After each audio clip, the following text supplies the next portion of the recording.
Hi, everybody. My name is Juhi Alvi Jawahar. I am a learning behavioral specialist and a BCBA, and I am the clinical director for BASIS, Behavior and Special Educational Services International.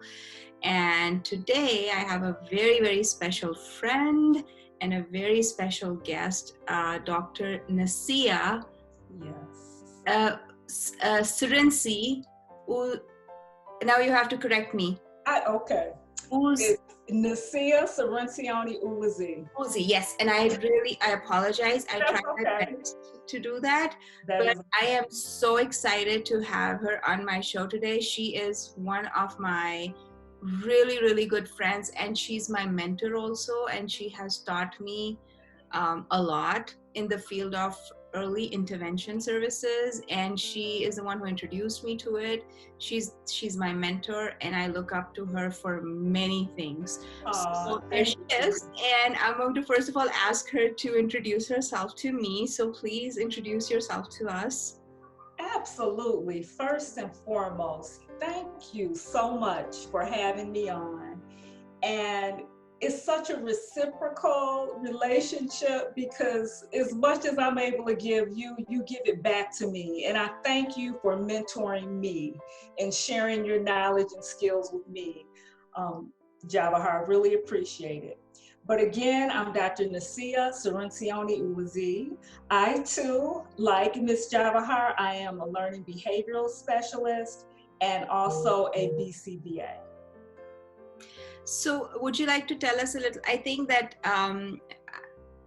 I just go on and on about what I do, but just tell us a little bit. I think a lot of people that are sitting over here, they are going to be from all over the world. So, because Okay. we've done a lot of work globally, so people are probably watching us, Pakistan, India, Bahrain, Kuwait. We Wow. have some in Saudi Arabia, and then we have some in Dubai. Exciting. So I've been getting like messages from everywhere. Today I got a message from a mom who is in one of the suburbs of Pakistan, and she had some questions for me, and I'm like, okay, well, let's do a meeting, so we're trying to bring things to different parts of the world. Yes. So could you explain a little bit more about, a lot of people know what a BCBA is because, that part of the world is getting that, but could Yes. you explain a little bit more about what is an LBS1 or a learning behavioral specialist? Absolutely. Here in Illinois, in the United States where I live, a learning behavioral specialist is the term we use for a special educator. Mm-hmm. So I'm no longer working in that capacity. I have that credential. That's where I started my career. But as a special educator, I was responsible for programming for and teaching children who had a variety of disabilities. I've worked with children who've had learning disabilities, behavior disorders, autism. It was my role in the schools with that credential to program for them and make sure that their educational needs were met. Mm-hmm. How long have you worked in the school setting, Dr. Nasia? Well, actually now, what I'm doing now, well, I started off as a teacher. I was credentialed. I'm going to date myself, but I have to do it. I was credentialed back in 1996. Oh my, That's when I became a special education teacher. oh my goodness. That Yes, is a yes. long I'm sure time there are people ago. out there who were not even born at that time. But that's when I was credentialed. Okay. Now, I left the classroom as a teacher in 2003, Okay. and I became a developmental therapist. Mm-hmm. And currently, I'm still connected with the schools as a behavior analyst and as a consultant. Okay. So at this point in my career, I'm not the classroom teacher anymore, but I'm consulting with administrators at this point and teachers to help them, to give them the information and knowledge they need to meet the needs of their unique learners. Okay. So, wow, 96. Okay. All right. Oh, it Okay. seems such a long time ago. Oh my goodness. Okay. So you also have a doctorate in educational leadership, right? Yes, actually, my doctorate is in curriculum and instruction. I Oh, have two masters, one master's in special education, the other one is in educational leadership. wow. So my career, I'm looking now, 2020 uh, marks my 30th year in the field. Hmm. You know, I started off as a direct service professional way back in 1990. Okay. I've Oh been my at this a God. long time. Okay. Well, I have a long way to go. It's big shoes to fill. All right. Okay. So tell me now, your doctorate is in curriculum, right? Yes, So just tell us a little bit about curriculum. Curriculum is regular ed curriculum, special ed curriculum, yes. or So curriculum, dissertation. really, it's anything. Mhm. So what I became very well versed in is designing courses, designing content for a variety of topics. As you know, I do a lot of training, and my trainings are in the area of special education, general education, a variety of disabilities. My particular skill set is being able to take content and develop curriculum for learners, whether that be children, adults, professionals. That's what my doctorate training allowed me to do. Okay. And what year was your doctorate in? I got my doctorate, I completed my doctorate in 2005. Oh my God. Long time ago. Yeah, that's when I started my second master's, which was at Dominican. Yes, So, wow. yes. That's when you completed, right? That is when I completed it. I've had my doctorate from Loyola University of Chicago Mhm. since 2005.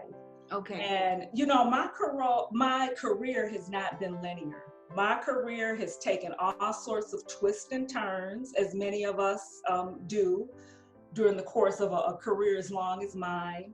So I did not go straight from, you know, bachelor's, master's. I went bachelor's, master's, doctorate, another master's, and then the BCBA credential. Well, we both have a lot in common. We do. That's why we're such good friends. We are both women of color, and we're Yeah. both, we are Yes. so like, career oriented, and Yes. we're all over everything. And now I just started my doctorate, so I also have two masters. Yes.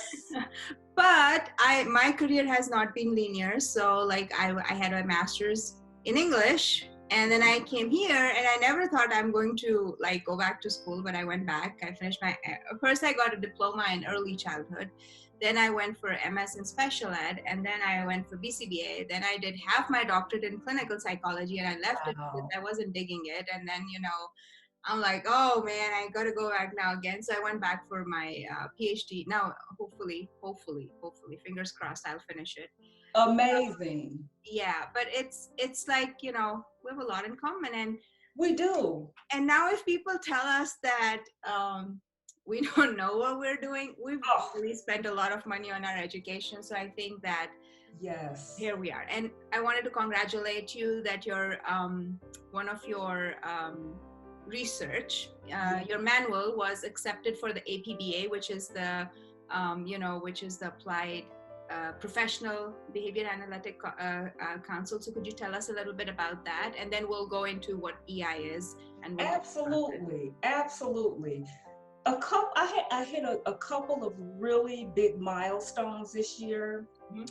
One of them was an article, an article that I wrote, some research that I did was recently published, accepted for publication in the Journal of Applied Behavioral Analysis and Practice. And that journal is widely read, really across the globe. Mm-hmm.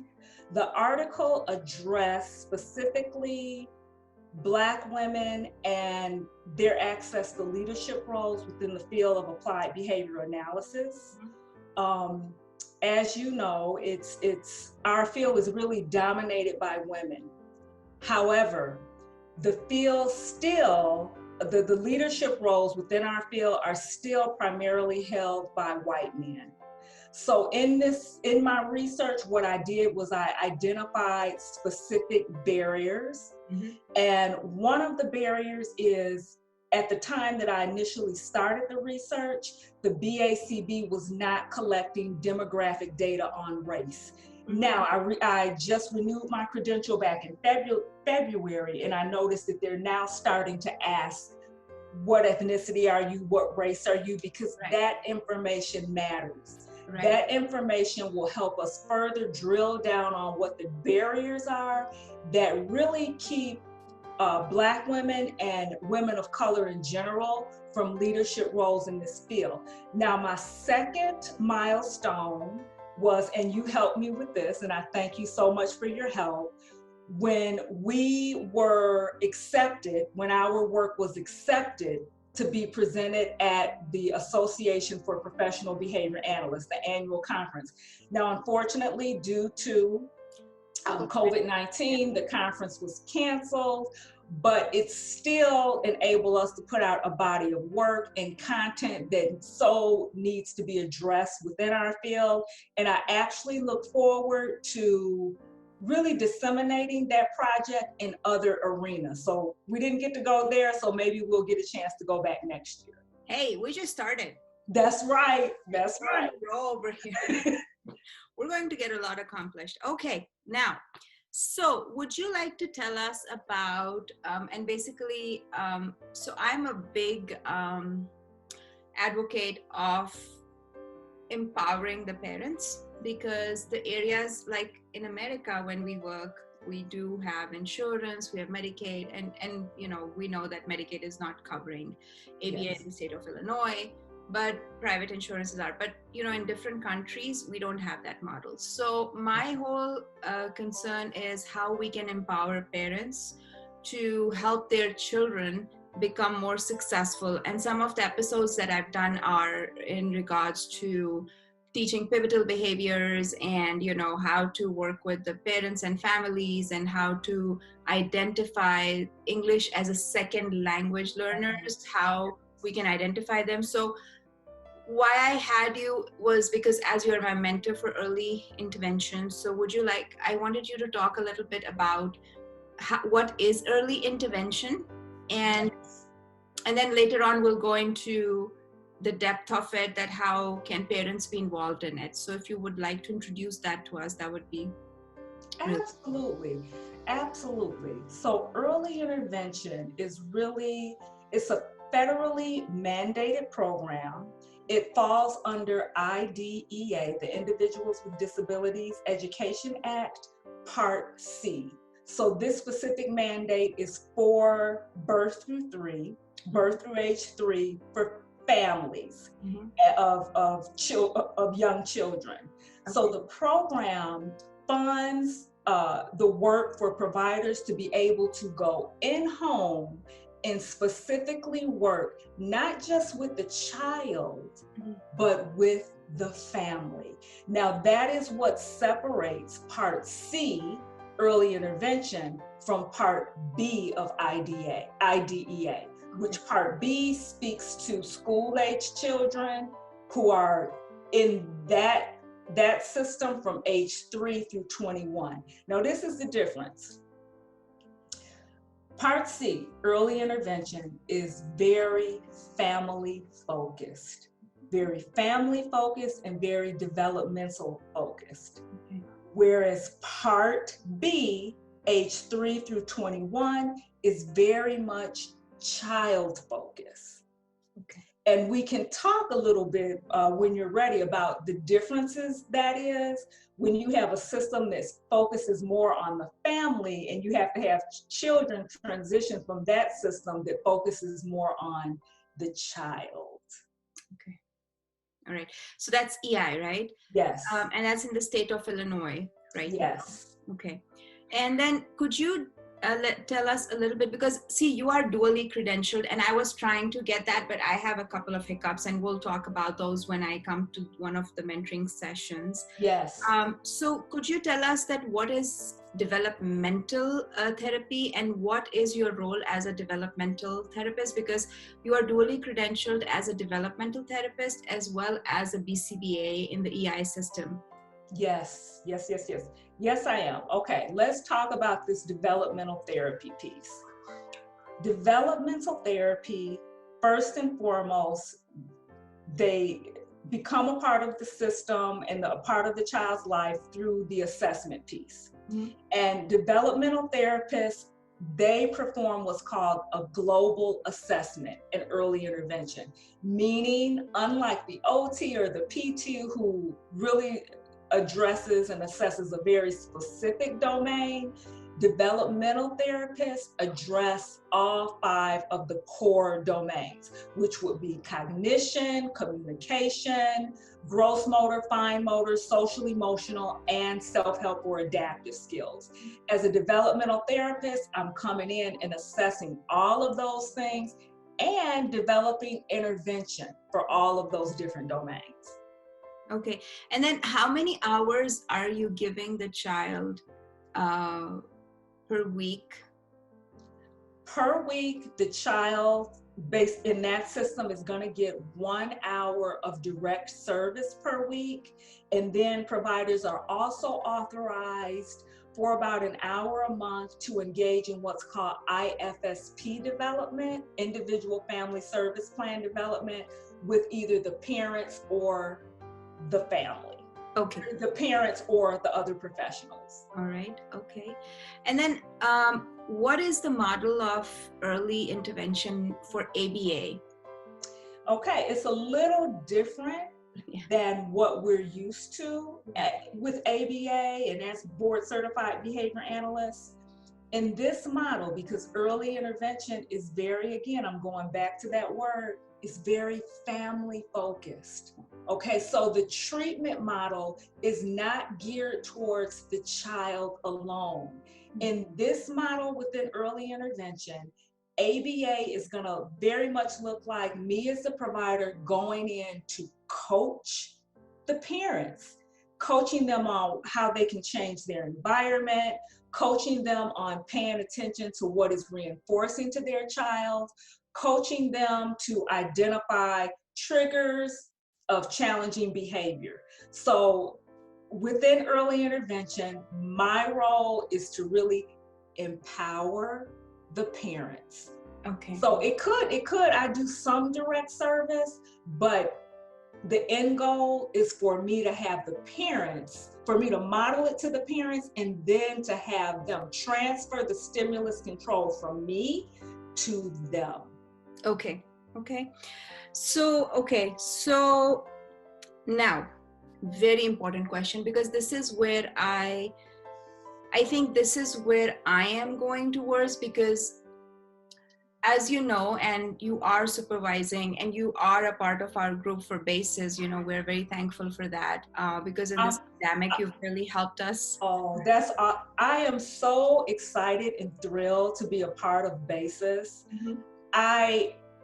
Every time I interact with you and your team, I learn so much about the team process and your leadership style. So thank you for that opportunity. Oh, I really appreciate that. And, you know, I just wanted to say that there was a time that, you know, we were really, really struggling because we wanted people to like chip in and help with the online sessions. And, you know, you've really helped us being there. Just being there has been so, I think our staff feels so much appreciated and so much like they don't ask, but they know somebody is watching them right now, so they feel so supported.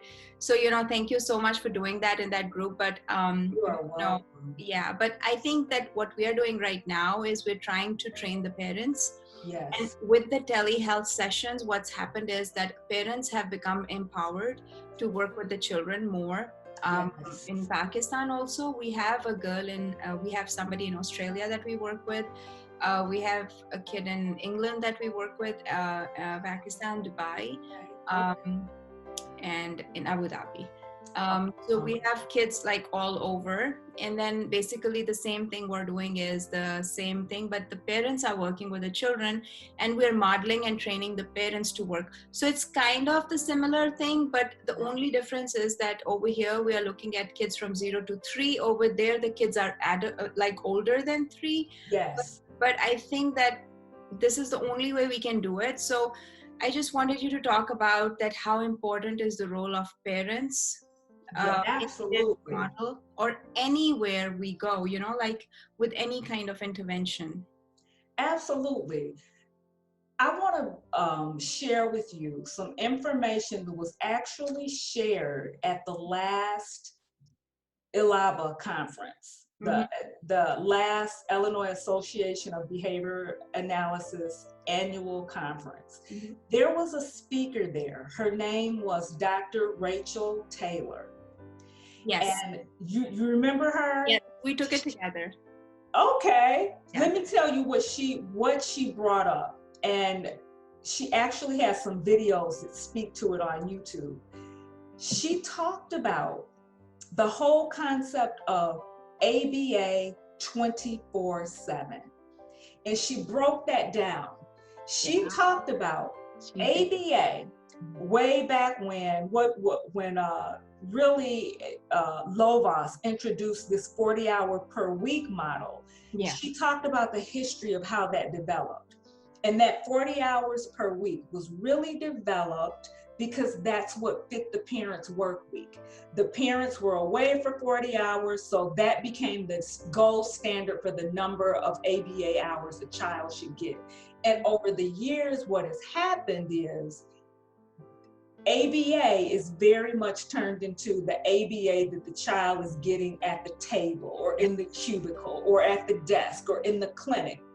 However, the original intent was for ABA principles, for the provider to take those principles, give them to the family, and the family should really be trained to implement those principles 24/7. Because if ABA is only happening in the cubicle, at the table, at the clinic, then we're not getting the most out of that time. Parents truly are the child's first teacher, Right. and they are the most meaningful teacher. So all of us within the field have to get into the practice of empowering the parents, because both of us work with adults as well as children. Right. And we know that if we don't train the parents, train the caregivers, that the interventions are not going to be as powerful. Right. Right. So that's the bulk of it is the parents are truly the first teachers. The parents are with the children most of the time. Yeah. So we have to structure our interventions and plan to help the child generalize across different people, Right. different times of day, different settings, because until they can do those things, they haven't really mastered the skill. Right. Right. And So that's the mastery criteria that we put into place. yes. Right. Yeah. Yeah, so that's the bulk of it is parents are with the child more than we are. Mhm. So it's very important that we train the parents to carry out, do whatever we're doing. So in a lot of my work, I've come across the therapist coming in and being able to do all sorts of wonderful things, and that truly is wonderful. But that's not our work. Yeah. Coming in and getting the child to do what we want them to do, the work really is we want the parents to be able to do that. Yeah. And come to think of it, we were not ready for the pandemic, right? So, like, I had a talk with a parent this morning, and the same thing we talked was that I don't think we had our kids ready for this, because if we had our kids ready for this, our Yeah, kids and the families would have been ready for it, because the kids wouldn't have regressed, right? they Yes. would have maintained. Now, when I see kids regressing, it kind of bothers me because now I'm like, okay, we need a better plan in place. Now, I don't think we had this planning, and I think now we need to plan because anything can happen. Parents need to be trained. Parents need to be using the same principles so that in future, if anything like this happens, you know, our kids don't regress. That's, it has been such a learning experience for all of us. Yeah. For the schools, for us in private practice. Hindsight is 2020. Mhm. And I think moving forward, we know this is a possibility. Best believe we will be prepared next time. But in this situation, there has been some gifts because it's opening our eyes to more of what we need to do to best serve children and families. Yeah. Yeah. Agreed. Agreed. Yes, so it takes us away from the conventional ABA and puts us more into the naturalistic settings and those contingencies, that maintain our behavior over time, That's absolutely, right? absolutely. And I think it's almost we're reverting back to what the original intent of the program was. Yeah. That's what it was. And again, all of us are under behavioral contingencies, and in the field, as practitioners, our behaviors have been shaped Yes. really by what's been going on in the field. So now all of this, I think, is pushing us into in a very positive direction. Yeah. Yeah. Yeah. I think that we have shaped up our behavior over the last couple of weeks, and Oh yes. and so Oh yes. so we learn and we keep on evolving. So it's a part of the natural environment, it's a part of our evolution. So it's That's how it. we are born. That's right.